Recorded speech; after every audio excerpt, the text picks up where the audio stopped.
Thin Air is an independently produced podcast by Daniel Calderon and Jordan Sims. Each episode focuses on an unsolved missing persons case from around the world. You can follow us on Twitter at Thin Air Podcast, like us on Facebook, or visit our Patreon at patreon.com/thinairpodcast. This episode of Thin Air is brought to you by Blue Apron. Check out this week's menu and get your first 3 meals free with free shipping by going to blueapron.com/thinair.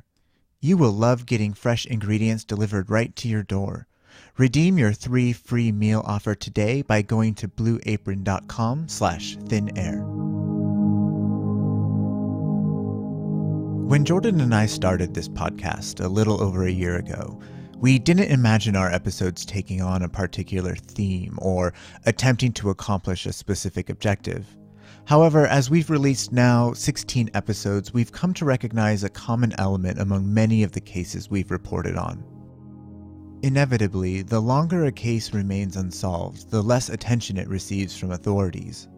This makes sense to me. Trails go cold, evidence gets destroyed, people's versions of events get foggier and more muddled. However, it seems as if there is a particular group of marginalized people whose cases go cold from the beginning, but of whom are all around us. In 2015, the U.S. Department of Housing and Urban Development announced that, on a national scale, homelessness was down by 2%, but in larger cities like New York, San Francisco, and Los Angeles, there were dramatic increases in their homeless populations. The Housing and Urban Development reports that homelessness increased in Los Angeles alone by 20%. That's around 41,000 people who have, in many ways, become disconnected from their homes, their family, and their friends. The U.S. Department of Health and Human Services defines homelessness as, quote, an individual who lacks housing, including an individual whose primary residence during the night is a supervised public or private facility that provides temporary living accommodations, and an individual who is a resident in transitional housing, end quote. What's important to note here is that the definition of being homeless includes people who stay at shelters or live in temporary housing. Unless an individual has a permanent, stable living environment, they are considered homeless. There are a lot of reasons why someone might become homeless. I can't even begin to speculate on the possibilities. But one of the reasons Jordan and I have noticed since creating this podcast is the connection between missing homeless people and mental illness. We've seen this in a few episodes of our show now, where an individual suffering from a mental illness ends up missing and they are presumed to be homeless and living on the streets, either too ashamed to come home or unaware of who they are and where their home even is. According to the most recent data, albeit a few years old now, somewhere between a fifth and a quarter of the national homeless population suffers from a severe form of mental illness, things like schizophrenia, bipolar disorder, and extreme forms of depression. When a person with a mental disorder ends up homeless, it compounds their situation. They no longer have access to some of the most vital networks in society, including regular access to physical and mental health services. Without consistent medical treatment, an extremely vulnerable group of individuals in our society, the mentally ill, become twice as vulnerable, not to mention invisible, when they become homeless. As I was doing research and conducting interviews for this episode, I began to wonder how many people within the homeless community are actually missing people too. I started doing some preliminary research on the subject, and while the data is limited and mostly anecdotal, it is alarmingly high. Hi, I'm looking for an old man that I married, the last man in my life, and he's a great guy. He's an ex-cook. His name is Donald Rex Bell. I hope he's okay and doing well. I'm looking for my son. 7 years, we're married. Mom, I love you and I miss you and I need to see you. When's the last time you saw Mary? About 10 years, maybe longer. Okay.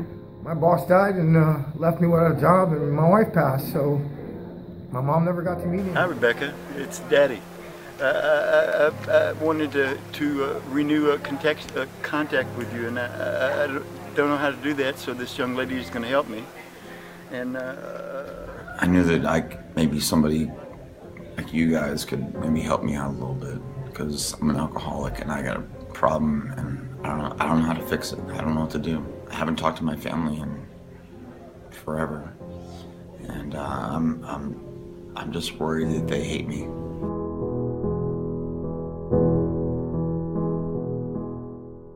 This past December 2016, a man by the name of Kevin Adler founded a nonprofit organization in San Francisco called Miracle Messages. His goal was to collect messages from homeless people around San Francisco and use those messages to help reconnect the homeless with their loved ones.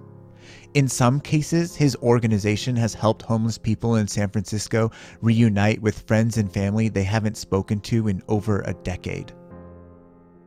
Miracle Messages' hope is that by reconnecting homeless people with their friends and families, it will provide the individual with a solid foundation moving forward. This episode of Thin Air will feature two very similar stories of mothers who were victims of their own mental instability and, as a result, left behind their children for a life on the streets.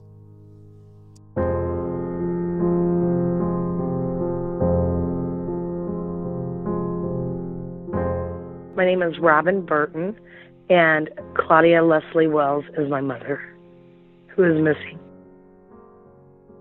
My mom is paranoid schizophrenic, and she was in and out of my life all my life. She would come home for a couple months, and she'd be gone for a year or two. And every time she would leave with the clothes on her back, leaving everything behind. As a child, my grandparents raised me, and they never told me about her illness.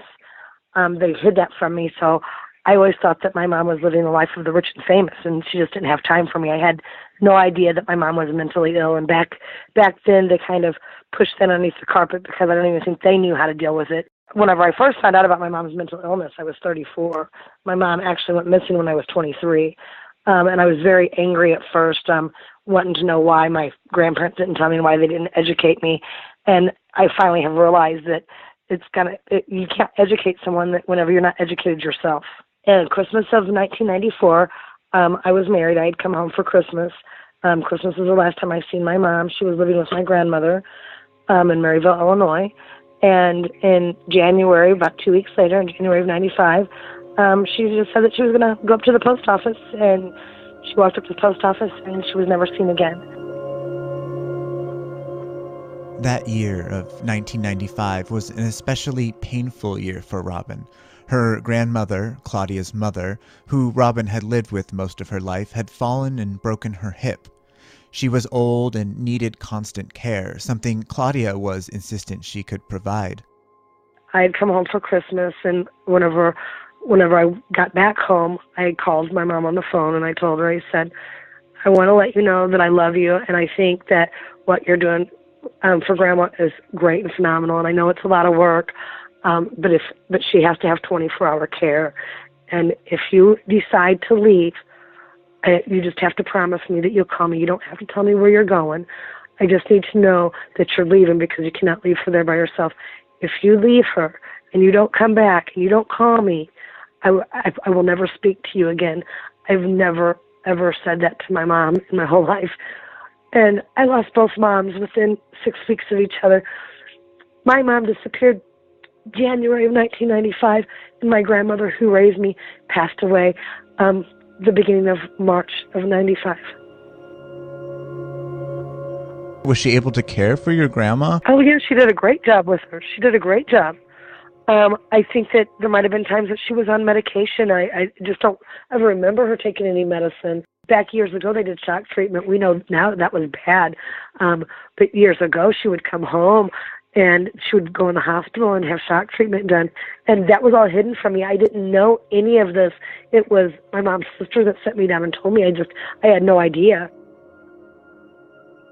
As Robin started to share with me the details of her mother's case, her mother's mental instability, her habitual homelessness, she also recommended that I contact another woman, Brandy Chapman, whose story eerily echoes Robin's. Her mother, Shelley Jennings, went missing in 1993, only a few years before Cloudia. Here's Brandy. She was very loving. But she she had vices, and she would, she used drugs and she drank. So she would leave, and she would leave us, and I'm not going to say at unsafe places because she would leave us with safe people, but she'd leave for 2 and 3 days at a time, and then come back and get us. And I loved my mom. It was hard as a child, though, worrying about my sisters when I would go stay with my dad. But she was she was very loving, and I knew that she loved us. That wasn't a question. She had a very, very rough childhood. Brandy went on to explain to me the type of childhood her mother, Shelley, experienced growing up. I know that her mom was in a car wreck and she was killed my mom was probably, 4 or 5. Her dad died. She had a brother die in a motorcycle crash. She had me when she was 15 years old. She, just basically none of her family wanted her. Like, after her mom died, her dad didn't want her, so he sent her to live with my grandma. I think she just kind of felt like, nobody wanted her. And then the multiple abusive men. In 1993, in the middle of a custody battle with Brandy's father, her mother, Shelley, leaves Oklahoma for California with her 2 other daughters, Brandy's half-sisters. Shortly after moving to California, Shelley drops her 2 daughters off at school and never returns to pick them up. My dad decided to sue for custody of me because my mom had custody. And when you ask my sister about it, she thinks that my mom was having an episode because she just up and moved to California with them. I think they were probably up there for about a year, maybe. And my mom didn't pick them up from school one day. She took them and she never picked them up. They eventually called DHS and they removed them from the home. And my sister told me recently that she remembers seeing my mom one more time. Their dad came and picked them up. Their dad was from Oklahoma also. And he came and picked them up, and they got to see my mom one more time, and she was in a mental hospital. That left 12-year-old Brandy motherless with no idea of whatever became of her mother. We can assume she was eventually released from the mental hospital, but given her mother's mental state and law enforcement's lack of concern regarding quote-unquote missing homeless people, Shelley's case never went anywhere. For both Robin and Brandy, they felt the primary reason for their mother's homelessness was their mental illness. I've been told by family members, Robin, maybe if you quit putting down that she's mentally ill, she'll come back home. But that's the problem. The problem is that mental illness is thrown under the rug. It's like it's not supposed to be talked about. You're not supposed to say anything about it. And I'm going to be their voice now because I am going to say something. She's mentally ill. There's nothing wrong with being mentally ill. After leaving home in 1995, Robin's mother remained off the radar. That is, until 3 years later in 1998, when, coincidentally, a missing persons report for Leslie Wells, one of Claudia's aliases, is issued in San Diego, California. Because of the distance and the alias used, Robin didn't even learn about this report for over a decade. 3 years later, she resurfaced in San Diego, California, at a homeless shelter. At the time, we didn't know this. She had flip-flopped her name. She went in the shelter under Leslie C. Wells. She did put me down as an emergency contact as her daughter, but she put me down living overseas. She told them that she was going to the VA because she had a heart condition, and she never made it to the VA. I don't believe that she was ever going to the VA because my mom's not a veteran. The lady at the shelter reported her missing. I didn't find out about her being missing from San Diego until 2009, 2010. The last confirmed sighting of Cloudia, aka Leslie Wells, was the day she left the San Diego shelter to supposedly pick up some heart medication from the VA. While it's true that Cloudia does suffer from a heart condition that requires medication, it isn't true that she was a veteran. Despite the filed missing persons report, law enforcement did little to aid in an effort to find Cloudia. So, for many years, Robin waited, hoping that her mother would pop back into her life like she had done so many times when she was a child. I believe my mother married a man to give me a last name. It was not my real father. I think that they were seeing signs of mental illness back then. His son was wanting to adopt me, and I think that my mom got scared.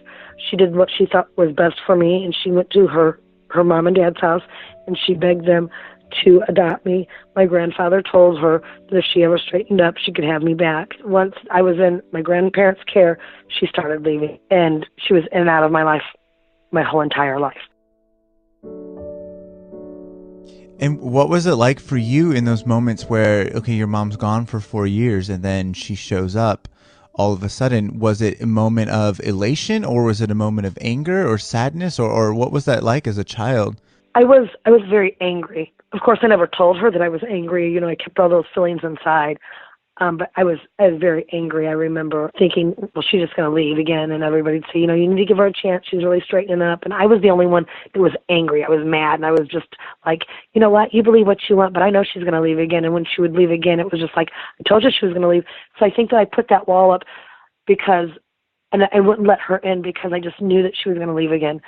And she did every single time. And so as a child, I kind of protected myself from that. So what would she say when she returned? I mean, this is actually crazy when I tell you this. Before she would come home, she would call, or she'd send presents. And then it was just like she never left. She'd call, hey, what are you guys doing? How you doing? It was just like that, like she was never gone. Did that make you even more angry? Oh, absolutely it did. Yeah, absolutely it made me more angry.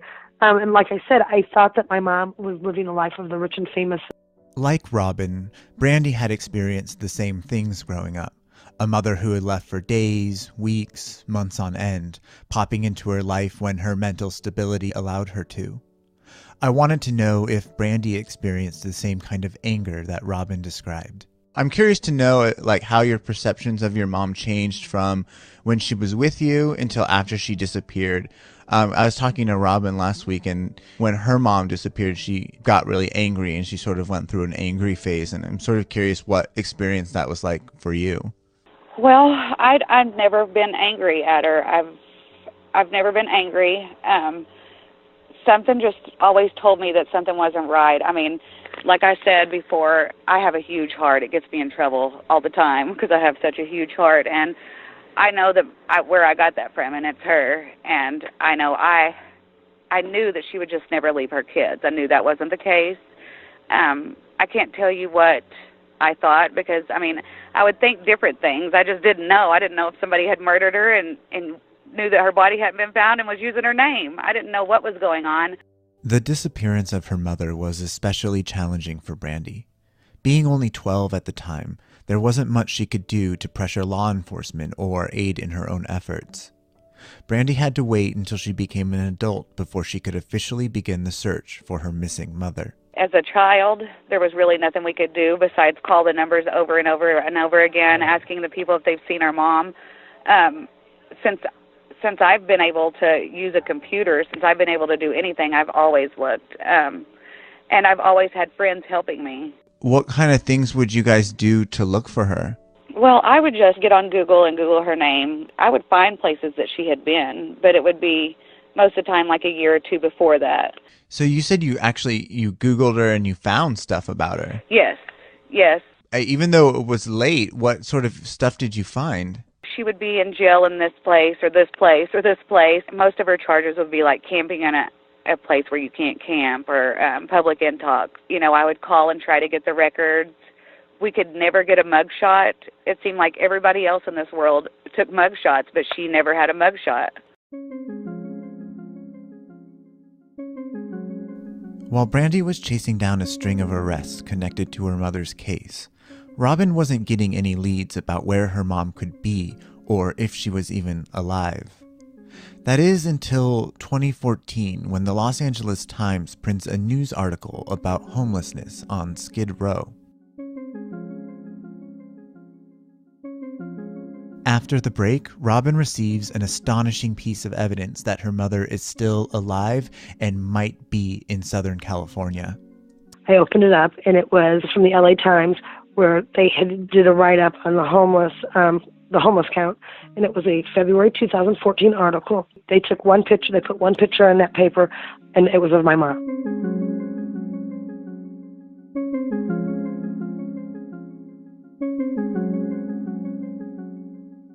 On our last episode, I ordered my first week of meals from Blue Apron. Now, I've never used this service before, so I was really excited to see what it had to offer. All 3 of my meals for the week arrived in one shipment as scheduled. Now, personally, I'm always impressed by companies that have smart packaging and design, and Blue Apron certainly has both of those. All the ingredients are labeled and already portioned out for you, which is amazing in its own right. The recipes are printed on durable cardstock. I saved mine because there's no reason you can't use these recipes again in the future, and they feature step-by-step instructions with visual aids. I made my first meal, which was seared chicken and pearl couscous, and it was everything I imagined a delicious home-cooked meal to be. Between teaching full-time and producing this podcast, most hours of my days are already booked. Forget about grocery shopping, let alone taking the time to even think about what I want to make for dinner. Blue Apron solves both of those problems for me. They allow me to quickly select the meals I want delivered, they do the shopping and curating of fresh ingredients, and I get them delivered to my door ready to cook. I can say that Blue Apron's meal home delivery service might actually cultivate a love within me for the culinary arts. In fact, shortly before recording this, I officially became a paid subscriber to Blue Apron. I honestly believe this service will change the way I think about eating and cooking. If you'd like to try out Blue Apron alongside me, please go to blueapron.com/thinair to get a week's worth of food for free with free shipping. That's 3 meals you're getting totally free. Again, the website is blueapron.com/thinair. If you've ordered Blue Apron through our sponsorship with them, we'd love to hear from you. Email us at thinairpodcast@gmail.com and tell us about your experience. We might even feature you in an upcoming episode. Now, back to the show.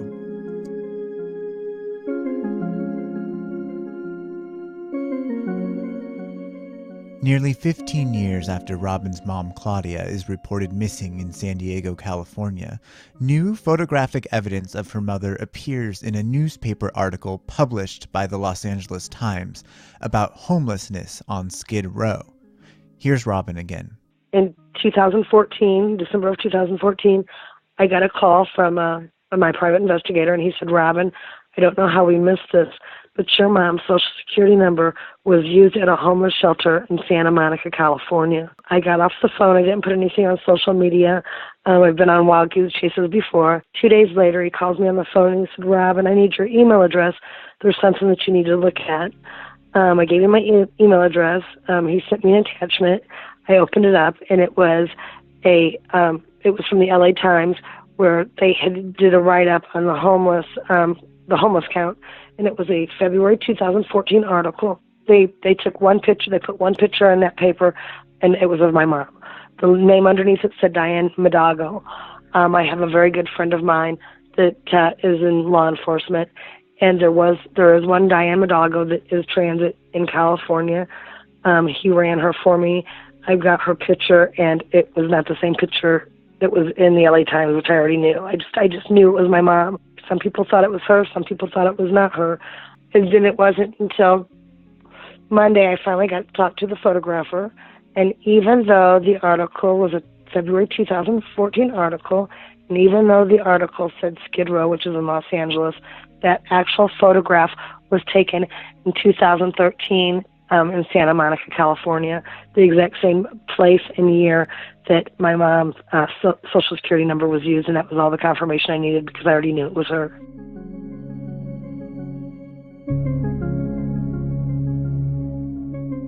What do you think it is about the picture that gives you such a strong feeling that you know? Her eyes. Your eyes don't change. It's her eyes.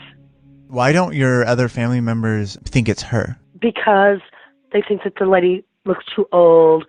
Life on the streets is hard on people, and I don't think that they want to believe in. The last time they seen her, she looked a lot different, but they look a lot different now too. And so and the life on the streets ages a person dramatically, and they just don't realize. Despite the contention over the photograph and the debate over the name Diane Midago, which was printed underneath the image, Robin raises enough money to fund a trip to California to search for her mother. Whenever that photo found me in December, I raised enough money, and me and Stephanie Copeland from Media of the Missing, we drove out to California to stay for 3 weeks. Whenever it hit the news and CNN was following me around on Skid Row, and I knew immediately that a lot of our missing were actually living homeless. Been to California several times since then, searching our homeless communities, and I cannot find her. There's people out there that know her. They say that they travel up and down the coast, that she's out there somewhere.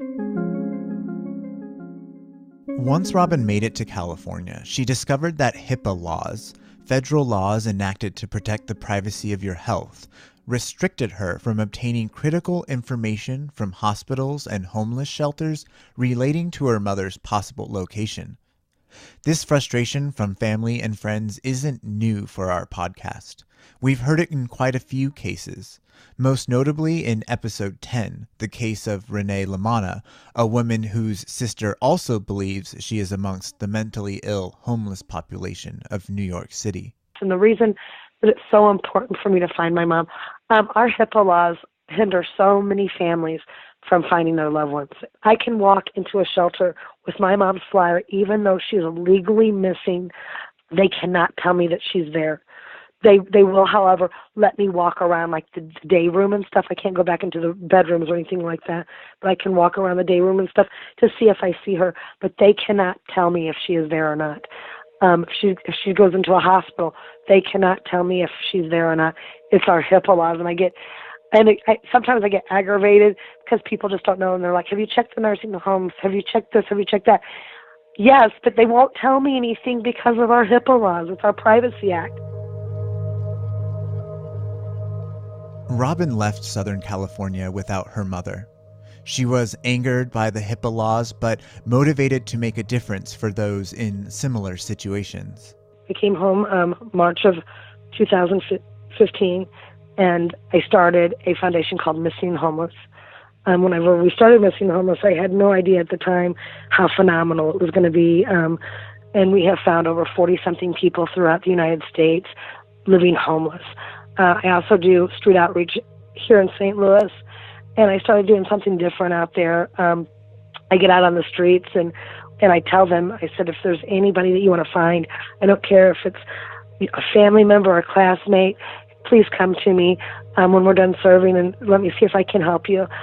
So far, we've had 6 people come forward in our homeless community wanting to find their families, and we have found 5 out of the 6. And it's been really, really great.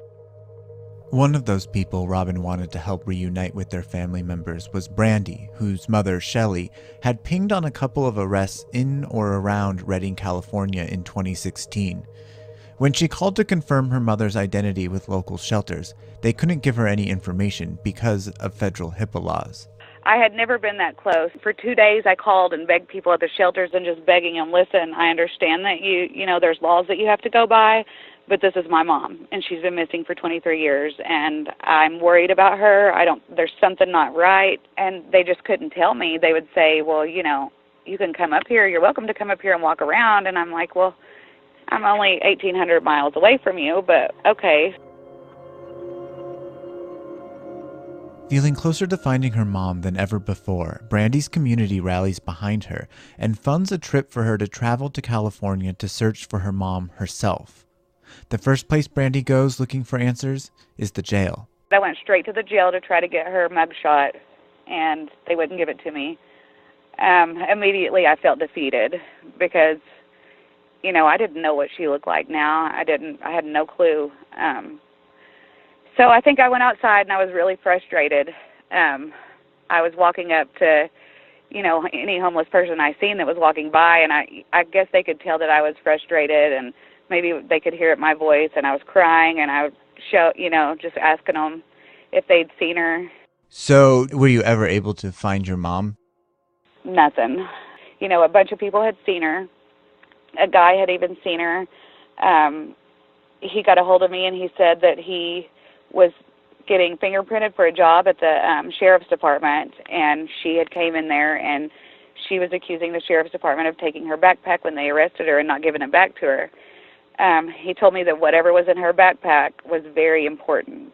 He could just see it in her face and the way she was acting, that, she looked like she had just lost everything. Your mother's case came to our attention because we were researching Claudia Wells, and her daughter Robin got us in contact with you. And hearing you tell the story to me, your two stories are very similar. What's your connection to Robin, and what have you guys done together? I went home after going to Reading, and I got home and I just started, just feeling defeated. And then one day I just started getting messages from Robin's team. And it was just a whole team of people. And I was just like, yes, maybe I still do have some hope. So they set her up a Facebook page. They made her a missing flyer, and then they searched for her also. And then me and Robin just stayed in contact. So she just kind of helped me out and was there for me throughout the whole thing. Shelly Jennings' story is just so crazy because it reminds me so much of my mom. Both women have been missing over 2 decades. Pictures are found by both of their daughters after 2 decades, and both of them living homeless in California. The story was just very bizarre to me. It brought back a lot of memories. And me and her became very good friends. We decided that me and her were going to go to California together. We actually had a flyer made up with both of their pictures on it, and we were going to get media coverage. We were going for 2 months, and we both were taking leaves of absence from work, and we were going to go start at one end of California and go to the other. I was on the phone talking to Brandy about the things that we were going to do, and she was on the phone with me, and she said, "Let me call you right back." And I got off the phone with her. About 15, 20 minutes later, she calls me back and she said, "Oh my God, Robin, she's just been found."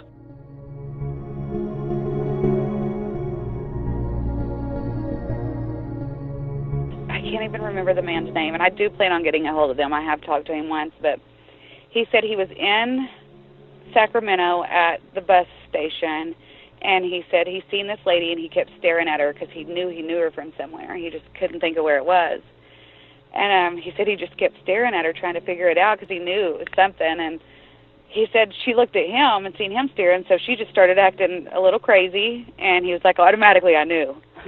And so he called the police at the Modesto Police Department, and I don't know how he got a hold of them like this, because when I call, I have to wait 2 or 3 hours for him to call me back. So he said he called them, and I guess the officer that he got in touch with called the bus station to verify it was her, and when she stepped off the bus, he was standing there.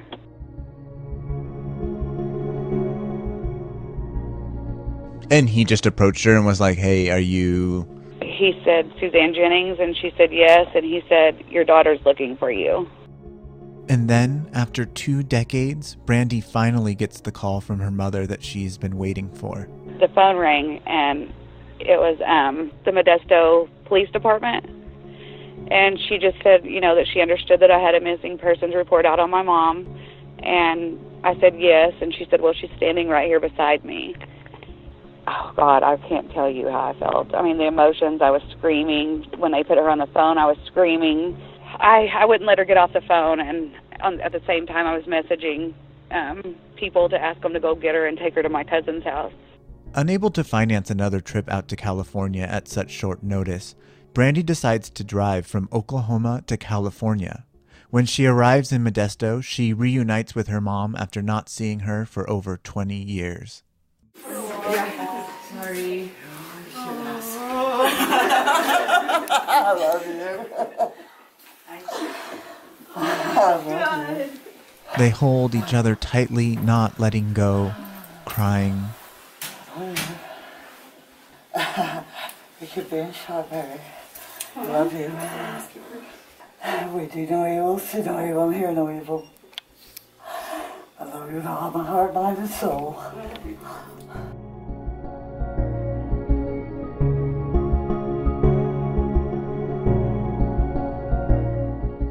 So, where's your mom now?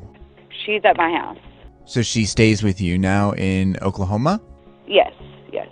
And how has that experience been for you? Well, I mean, it's great, and I love having my mom. I'm just being honest, she drinks constantly, and so her medication isn't going to help her because it's definitely going to counteract her medication. So she's going to have to get help, and I think that her plan is to drink the rest of her life, and that's not going to work. But otherwise, I love having her there. We laugh a lot, and then we cry a lot, and then we've even screamed a little bit. But it's going to work out. I just want to take care of her and, show her that there are people there that love her and love her no matter what. I mean, to be out there alone for 23 years without unconditional love or your children or anything like that, I just can't imagine.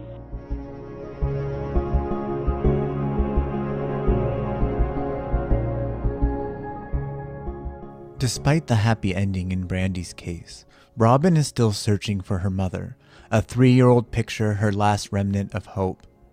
Robin hopes that by helping others, she will eventually be helped herself.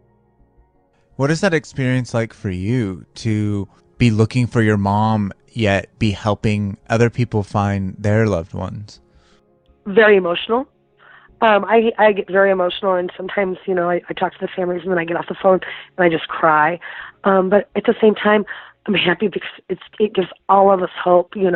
I don't regret doing anything that I'm doing. If I could do it all over again, I would do it the exact same way, and probably started missing the homeless a lot sooner. But it's very emotional, but at the same time, it's very rewarding because I just found this family. And I remember being very angry at God. You sent me a photo after 20 years, and I go to California and I can't find her. There's a reason for everything, and I don't understand this reason. And I understand the reason now. I went out there because I was supposed to start missing the homeless. He wanted me to see firsthand what was going on out there and these people that were lost out there. The only thing that I want to say to the viewers out there that's listening is don't give up on your loved ones. Don't ever, ever give up, no matter how hard it is. Sometimes I know we think about throwing in the towel, but they're lost. They're lost out there, and we need the public to open their eyes to the homeless because our missing are out there. Our missing are out there, and they can be found.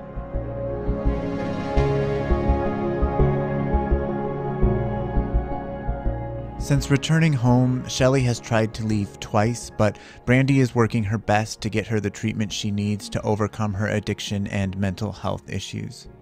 Cloudia Wells still remains missing. If you have any information, please feel free to contact the Missing and Homeless Facebook page or find further contact information via our website at www.thinairpodcast.com. We would like to thank Robin Burton and Brandy Chapman for sharing their stories with us for this episode. We'd also like to thank the Missing and Homeless organization as well as Miracle Messages for all the work they do trying to reconnect the homeless with their families. For more information on how to donate to these organizations, please visit our website at www.thinairpodcast.com. Lastly, I'd like to thank Nate Halda, our assistant producer, for all the work he put into making this episode happen. This week's music was provided by Chris Zabriskie and a good friend of ours. For Chris Zabriskie's full catalog of music, go to www.chriszabriskie.com. We'll return in 2 weeks.